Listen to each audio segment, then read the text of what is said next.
Bonjour, c'est Gilles sur boursicoté.com. Voici votre analyse technique des principaux indices mondiaux. Nous sommes aujourd'hui le vendredi 8 août 2014 avec donc une vue assez globale du CAC 40 tel qu'elle est donc à la clôture de la veille au soir, à savoir le jeudi 7.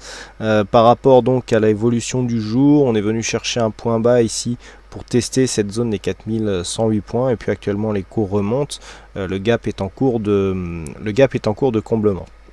Alors au-delà de ça, par rapport à la configuration, donc je vous ai ces indicateurs, on a une configuration qui commence à rentrer ici en zone de survente avec des volumes qui montent sur les séances baissières.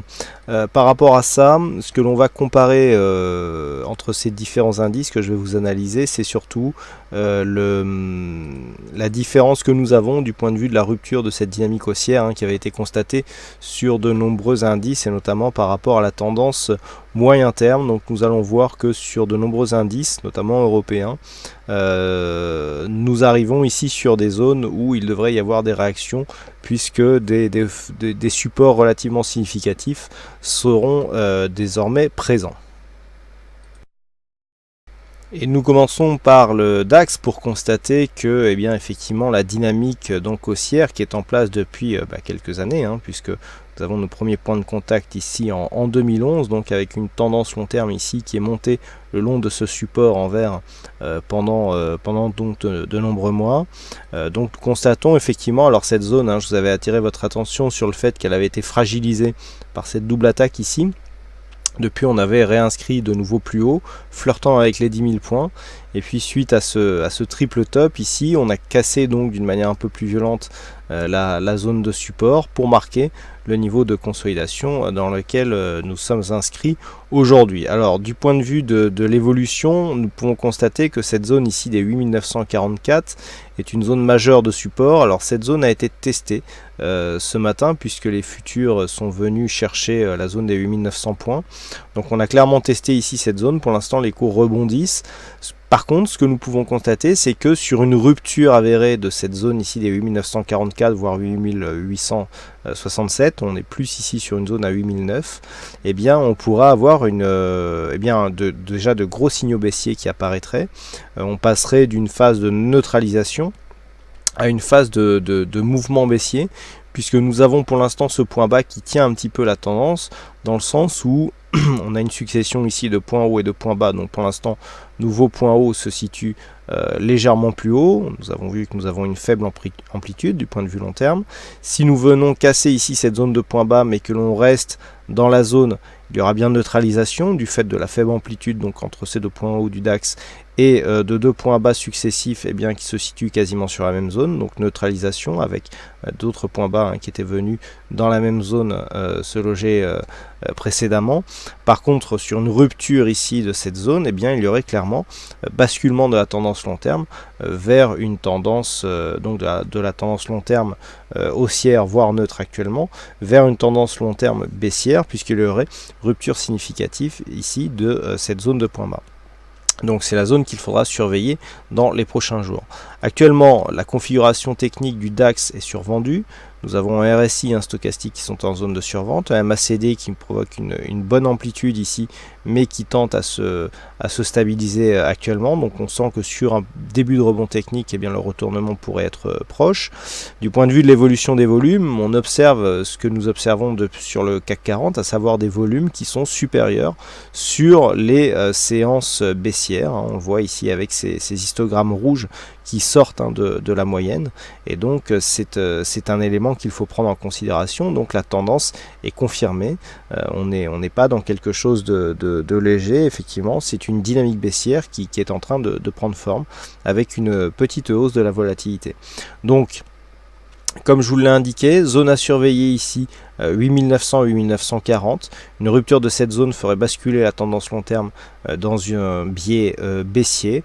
Au-delà de cette zone, tant que l'on préserve ici cette zone, il y a une neutralisation moyen-long terme de la tendance. Bon, il faudrait revenir au-delà des 10 000 points pour repasser sur un flux haussier, donc on a le temps de voir venir. Mais donc bien surveiller ici ces deux niveaux. Sur le FTSE, la baisse est beaucoup moins prononcée. Alors nous avions eu là aussi un petit peu comme sur le DAX une fragilisation du support moyen-long terme, hein, qui là aussi date de quelques mois, qui avait été observé, hein, puisqu'il y avait eu ici des cassures de cette zone de support. Mais surtout, ce qui avait attiré notre attention, c'est le fait que on n'arrive plus à casser ici cette zone de point haut à 6875.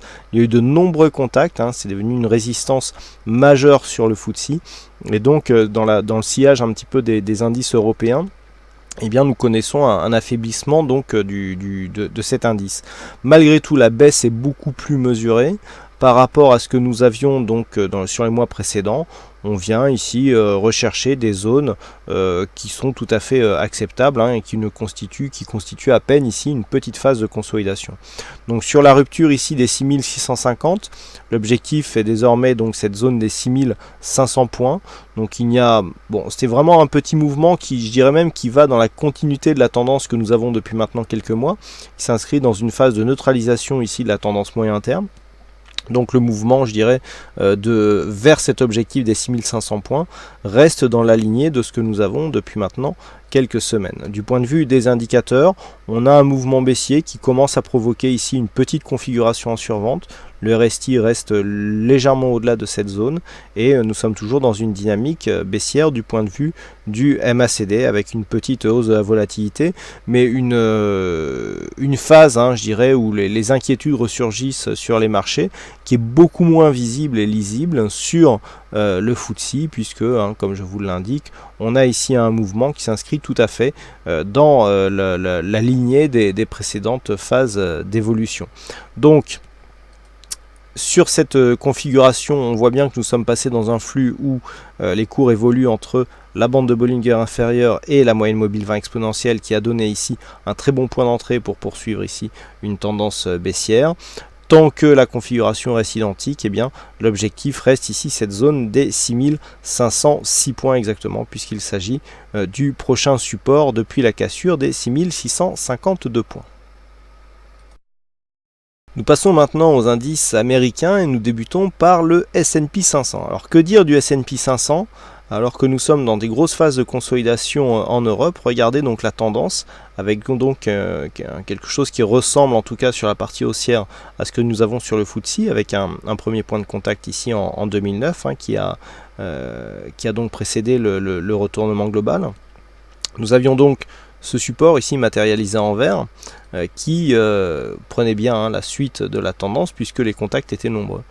Si on reste ici éloigné sur une vue, je dirais, pluriannuelle, puisque nous avons ici environ 2 années pleines de cotation, la phase de consolidation que connaît l'Europe, qui est majeure, eh bien, est presque, je dirais, bon, on a cassé ici la phase de support, mais elle s'inscrit presque dans une continuité de tendance, puisque si l'on fait abstraction de ce support, et nous allons nous rapprocher pour bien voir un petit peu de quoi nous allons parler, si on fait abstraction de ce support, nous avions ici une zone à 1897 points sur le S&P 500 qui correspond quasiment à une zone d'objectif pour cette phase de baisse. Sauf que c'est une ancienne zone de point haut que l'on est en train de valider comme une nouvelle zone de point bas, puisque lorsque nous regardons la configuration technique, nous sommes en approche ici, nous sommes quasiment en survente sur le RSI, c'est déjà fait sur le stochastique, et l'amplitude ici du MACD préfigure plus ici une phase de rebond sur cette zone qu'une poursuite du mouvement, vu la dynamique que nous avons actuellement.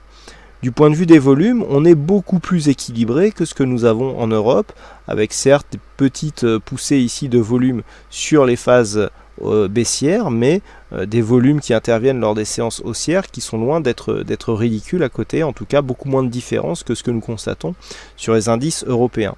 Petite poussée de volatilité, c'est ce qui explique ici la phase de baisse.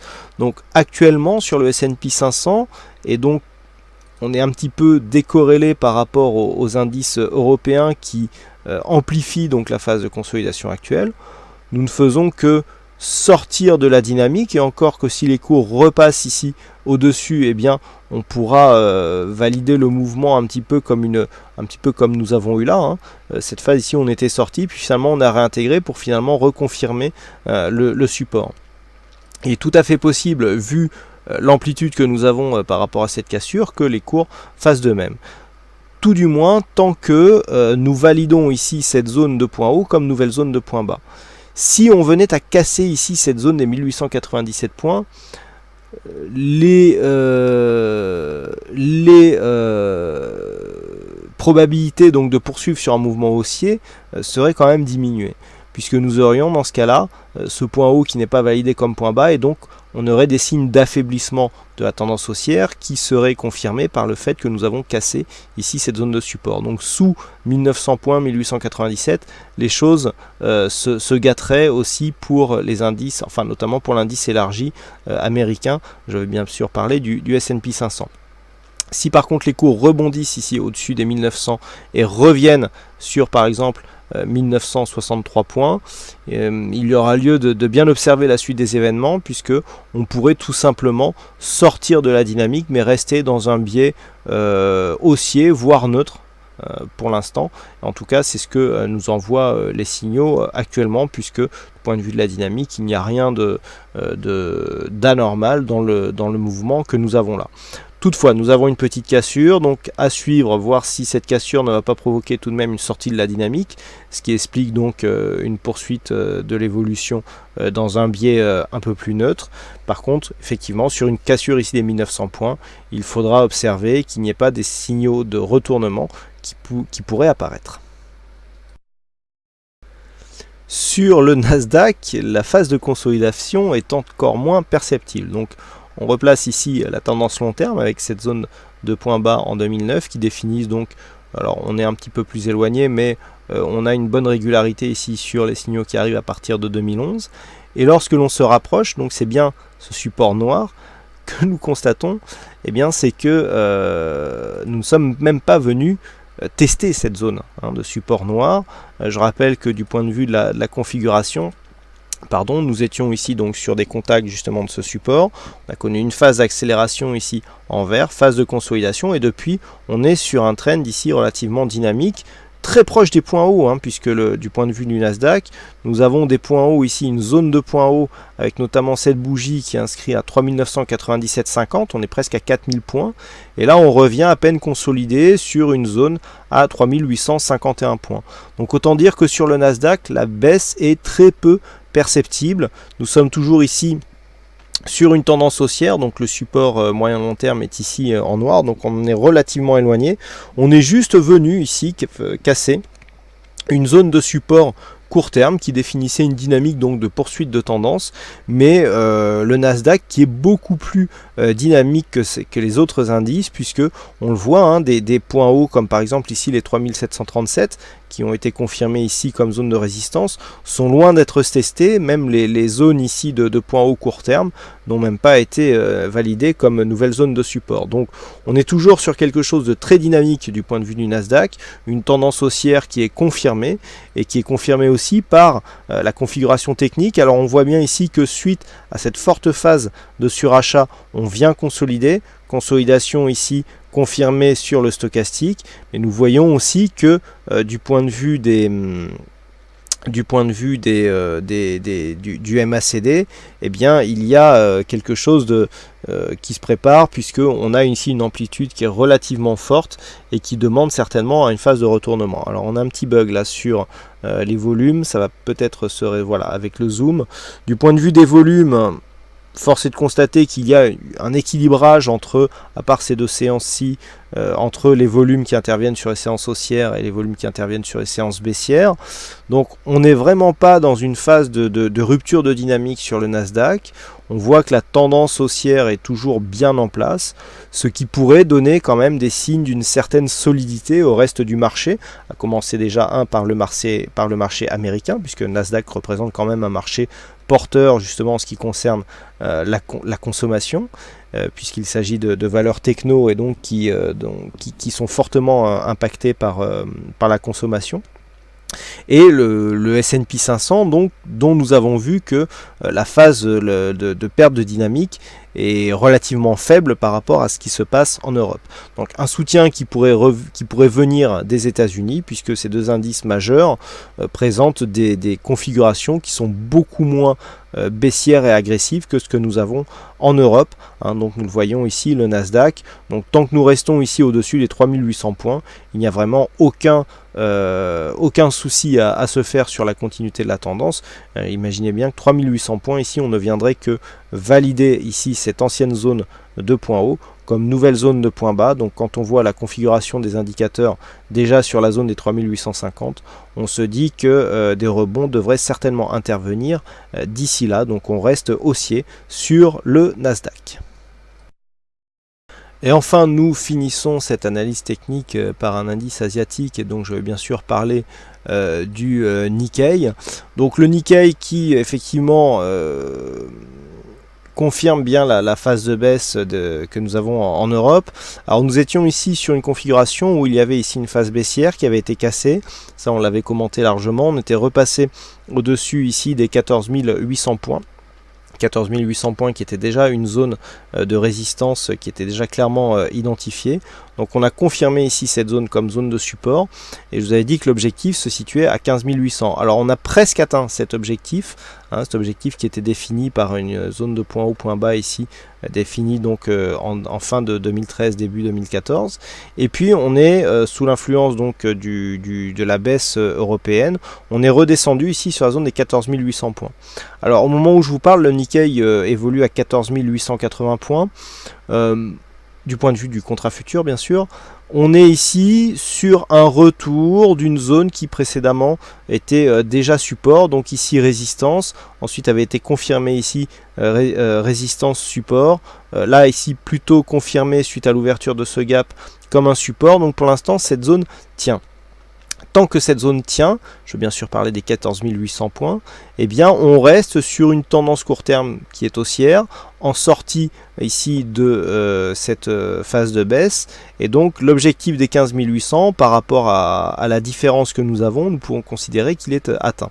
Donc cette zone ici est une zone plancher pour préserver une dynamique qui pourrait nous amener à terme à une cassure de cette zone des 15 800 points, avec en point d'objectif, donc en cas de cassure haussière, 15 009, puis le test ici de cette zone de point haut à 16 300 points. Par contre, sur une rupture des 14 800 points, on pourrait bien avoir une neutralisation de la dynamique haussière, et donc cette phase de sortie ici que nous avions eue, qui dans un premier temps s'était imposé comme vous avez montré des signes d'un retournement haussier, eh bien pourrait se transformer en sortie de dynamique et donc neutre, puisque dans ce cas-là, sur une rupture ici avérée des 14 800 points, l'objectif se situerait ici sur les 14 000 points et nous donnerait une évolution neutre. Alors dans le sillage de la tendance moyen-long terme que nous avons depuis maintenant quelques mois, et notamment depuis le point haut ici qui avait été marqué courant 2013, donc on voit que si les cours reviennent ici sur 14 000,